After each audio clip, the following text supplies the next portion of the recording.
সালাম ফেরার পূর্বে দুআয়ে মাসুরার দুইটা অংশ। একটা হলো আল্লাহুম্মা ইন্নী যালামতু নাফসি ফাগফিরলি, আর একটা হলো আল্লাহুম্মা ইন্নী আউযু বিকা মিন আযাবি জাহান্নাম। একবারে এই বাক্য দিয়ে শুরু, আল্লাহ তোমার কাছে আমি জাহান্নামের শাস্তি থেকে বাঁচতে চাচ্ছি।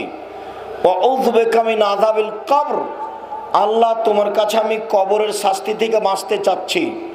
আউযু বিকা মিন ফিতনাতিল মাসিহিদ দাজ্জাল, তোমার কাছে আমি দাজ্জালের বিপদ থেকে বাঁচতে চাচ্ছি। আউযু বিকা মিন ফিতনাতিল মাহি ওয়াল মামাত, ইহকালের বিপদ পরকালের বিপদ, ইহকালের বিপদ পরকালের বিপদ হতে তোমার কাছে আমি বাঁচতে চাচ্ছি। আউযু বিকা মিনাল মাআসামি ওয়াল মাগরাম, তোমার কাছে বাঁচতে চাচ্ছি বড় পাপ হতে, তোমার কাছে বাঁচতে চাচ্ছি ঋণ কর্জ হতে, তোমার কাছে বাঁচতে চাচ্ছি বড় পাপ